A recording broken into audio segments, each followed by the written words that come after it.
Thank you so much to Professor Rajmohan Gandhi for joining me. We're going to talk about his book, Patel, A Life. And I've just spent yesterday reading it, and it's such a remarkable account, and it brings, uh, just this amazing life. It brings it to life, actually, and it's so lovely. And there are wonderful things about it, but I'll go into it shortly. Thank you so much for joining me. Well, thank you for reading the book. It's a big book and it takes commitment to read it. Yes, but it's so enjoyable. It's been written like a thriller, so it's lovely. I'd like to start with the idea that we still don't have that these were all young men who had given up huge privileges to, serve the country, serve the nation, and to dare to dream of independence. And we often forget how young they were. And your book reminded me again of that, and I'd like to start with that idea. Yes, no, that's a very important point you make. We see the pictures of these people in their old age, so we think that they always were like that. But they were very young, they were brash, they were ambitious, they had families, young families. They often had to be separated from them, and of course their prisons and their long prison terms, one after the other, which also we forget. So we forget the tension, the drama, the difficulty, the humanness, the sheer determination. There's so many. You're quite right. I'm very glad you noticed it. And when you talk about their readiness to sacrifice and their belief in unity, I mean, these Yes, are two particular characteristics of these amazing men. yes, This is something we need to be reminded of. yes. Of course, in a way, the fact that they had this common goal of independence was a very powerful cement for unity. But human nature is always there, and there are competing views, there are ambitions, so there are tensions. But they maintained their unity. They were often blunt. They spoke to each other in very frank language, but they remembered their bond, their joint commitment, the years together of sacrifice, the years in prison. So these memories of partnership during difficult days, tough days, was of great help to them to overcome differences, even sharp differences later on.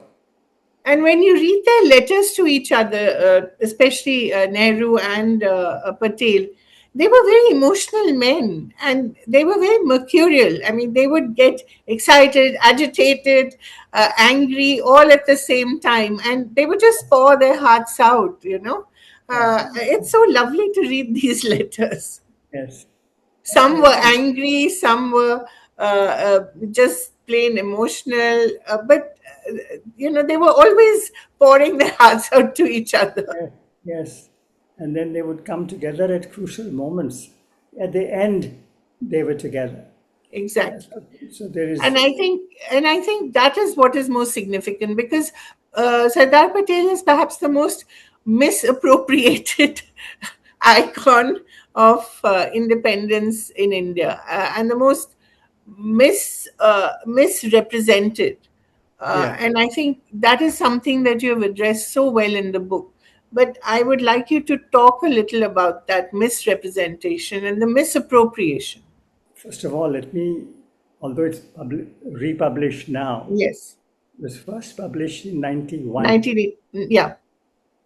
So it was written long before the BJP came to power. It was long before the appropriation or misappropriation of Sardar Patel. So I want everyone to be aware of that it's not written in order to prove any point. My purpose was to really study this man's life in detail and tell the story of his life. But it is certainly useful to figure out and not at all complicated to figure out that Patel and Nehru were, though they had sharp differences, they were absolutely together. And of course, their common loyalty to Gandhi is a very, very powerful thing. In Now, fact, you when talk about the triangle, Nehru, yes, Gandhi, and Gandhi's attempts to woo Patel. yes, I mean, you can see Gandhi's political strategic astuteness, brain, yeah, the way yeah, he worked. yeah, yeah, indeed. Uh, but also, things that people may not be aware of. Both Patel and Nehru were wonderful gardeners. When they were in prison in Ahmednagar for 3 years, they both grew beautiful flowers. Of course, Patel was also, people may not know, Patel was a fabulous bridge player Yes, you talk about and, that. and better than almost anybody else in that group, in that gang. And when newspapers eventually were allowed in this detention prison, since Azad was the president, he got the newspapers first. Then Patel, being the senior most, he got them next. And then Nehru got thereafter. I mean, they had to cultivate so many simple arrangements of practical teamwork. So, although I concede that my book is useful to correct these absurd ideas of that Patel was this way, Nehru was this way, but it is useful for settling disputes, but it's far more useful to understand the spirit of the freedom movement and to understand. And incidentally, these people, whether it's Gandhi, Nehru, Patel, Azad, and others, Rajendra Prasad, Rajgopalachari, there are many others enter the picture. And Motilal Nehru, I mean, earlier period, many others. I won't go into all the names, but I think to understand, since I wrote it a long time ago, I can now look at the book also more objectively. And I can appreciate actually that it is a very good window into a wonderful age, a wonderful era.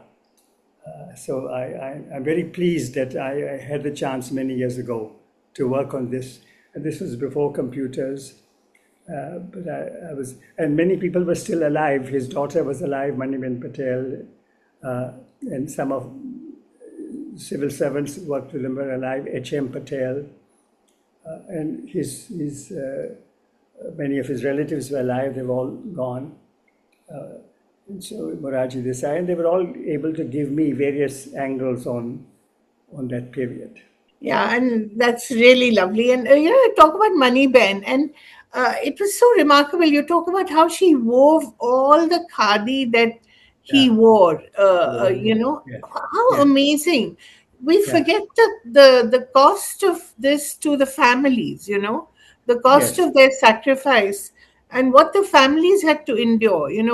And I think when he talks about the legacy that he's leaving behind, which is not of money or property, but the legacy of having fought for India's freedom. It's so remarkable. Yeah, the sheer toil that was involved, Yeah. the labor, and yes, and they were sacrificed, undoubtedly sacrificed, but it was a sacrifice that they lovingly embraced Yes. Joyfully. joyfully, and they stuck to it. Yes, they argued every now and then, but the Vallabhbhai Patel Maniben relationship is a beautiful part It's of this wonderful. book. Yeah, Yeah. And we've not read enough about it. So it was such a pleasure to read your book because you really get a sense of how devoted she was to him and how devoted he was to her. yeah, He was always concerned about her mental health. That's how it's yes, talked of now. But, in yeah, those days, he was concerned about how she was feeling and she yeah, shouldn't be depressed because, the children had been deprived of their mother's love, yes, from a very young age. But what a remarkable man, a single father, we forget that. Yeah. In fact, even Nehru. It's so interesting that both of these men were single fathers. Actually, quite a few. Yeah, Nehru, his wife died, and Indira was alone. Vallabhbhai Patel's wife died much earlier when Dayabai and Maniben were very, very young. Rajgopalachari also, his wife died very early. So right. there were actually it was a number of widowers who were involved in this. Yeah, very interesting. I never thought of it that way, you know. Yeah. Of course, there were some amazing women too, Sarojini Naidu, Amrit Kaur, various people like that. Mridula But Sarabhai, Mridula, Mridula, amazing, Sarojini amazing. Naidu. Yeah. Although, Yes. although I think Sardar Patel didn't like Mridula very much. No, no, that's true. He thought that she was too close to Too Jawaharlal. close to Jawaharlal. Yeah. But although she was, a Gujarati and very close Yes. earlier days, her father and Vallabhbhai worked very closely together. Right. So that also is an interesting part of yes. I mean, And then there's so yeah, there's so much to. Subhash Bose Yes. and his relationship with both Patel and with Nehru is a Yeah. fascinating one also. And I think that the idea that Mahatma had that these two would be the Yeah. future of this country, there was no doubt about it. He may have wavered on it later a little when it came to the idea of partition, but he knew that this was the only way you could have an independent India. From the very, yes, you're quite right that early on, Gandhi had identified these two together, Nehru and Patel working together from the mid 30s or even earlier.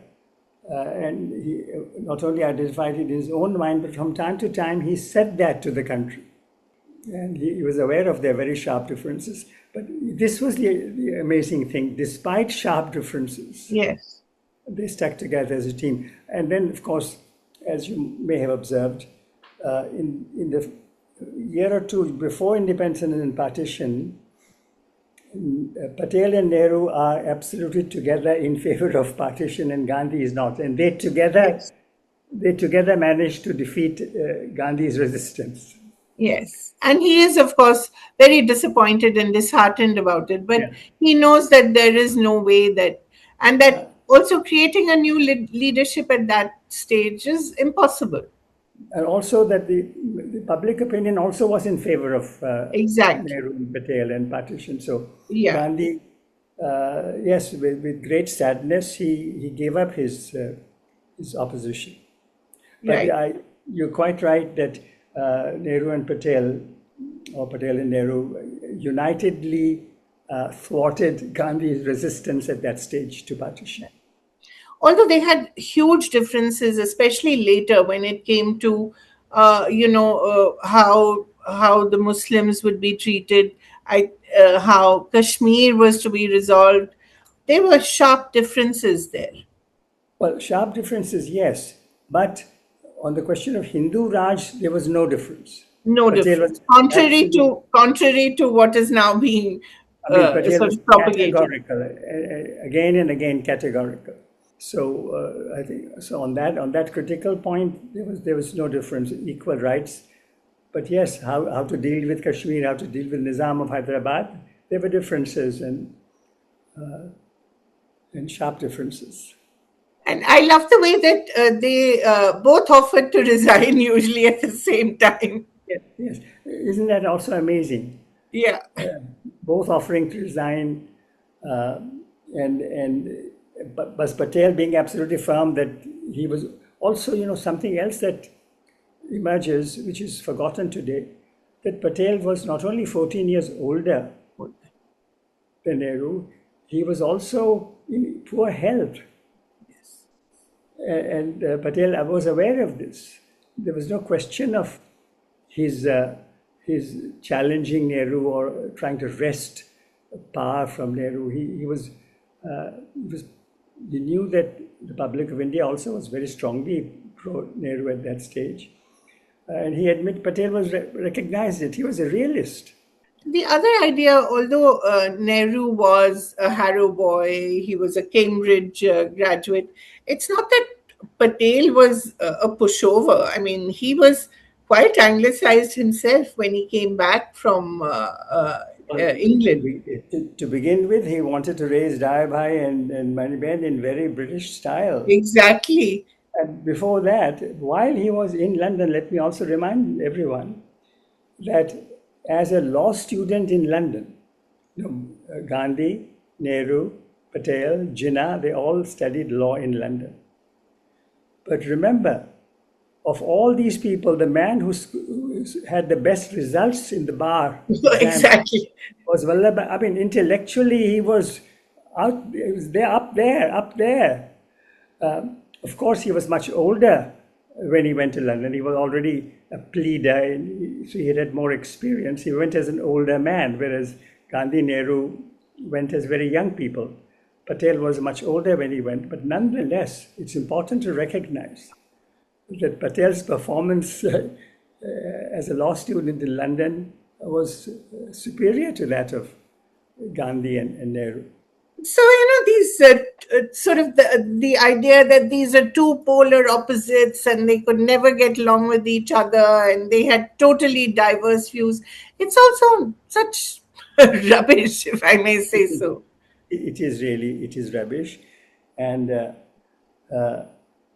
but so and as people, of course, people these days don't read. But when they read, when a few of them do read and study and absorb, I think there is something very inspiring, even moving in that era, in that age, in the lives of these people. I mean, I would say, look at Gen Z now, and if you could even inject a quarter of this passion for freedom, for liberty, for the to do the right thing, we would be so much better off. I think our history books have not done these great men and women justice. It's not, it takes hard work and to produce, to study their lives.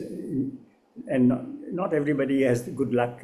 I had the good luck in this case to do it. And but I was also thinking, incidentally, you reminded me your question. Sometimes, people want to know how to run a great movement or to launch some kind of direct action satyagraha or on a particular issue. The Sardar Patel organized Bardoli Satyagraha of 1928 is a fantastic copybook example of how to conduct a non-violent direct action. So that also is something that study of his life reveals. Which is why Mahatma wanted him. He wanted him. He knew of his capabilities, Yeah. and he made him his lieutenant in a way that you will be Not the only his man. lieutenant, he kept himself out. Yeah. Vallabhbhai Patel should have a free hand, Right. and he did it in a matchless manner. I wonder, at the time of partition, when these two men had felt that they had no other choice. I mean, were you able to put yourself in the Sardar's shoes and see what he must have gone through? Because these were men who loved India so passionately and loved Indians regardless of their religion.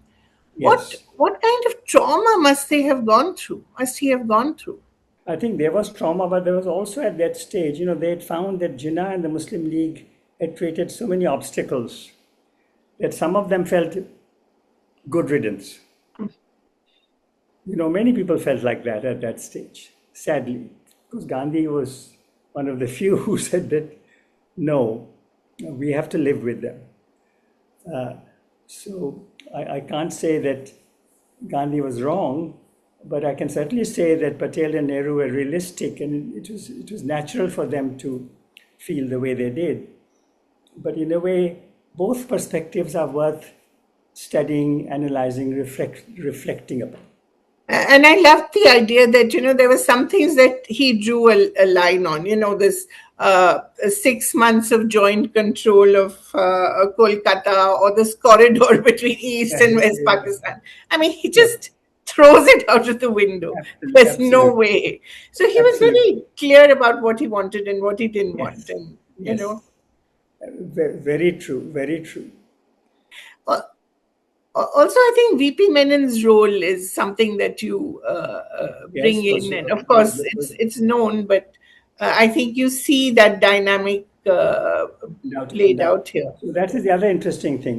This Vallabhbhai Patel had these wonderful allies like Mahadev Desai, Yeah, and many others earlier on in the independence movement. As soon as new challenges came and he has to run the country, he finds new allies in VP Menon, in people like H.M. Patel, another very important civil servant, and others. So he had this ability to recognize that there's a new situation and he needs a new staff, a new team. right. And he protects them, he encourages them, nurses them. Yeah, he's very agile. That's why I mean, his administrative powers are still, so highly respected. But when all the news starts coming in of the trains being waylaid and people being killed, there's a certain element of helplessness, and then of course a talk that he as home minister didn't do enough to protect Gandhi. You can again see his sadness at what's happening. I mean, he was overwhelmed with, I mean, so many things were happening. Exactly. So many things were happening. He was handling the princely states. He was running a new country.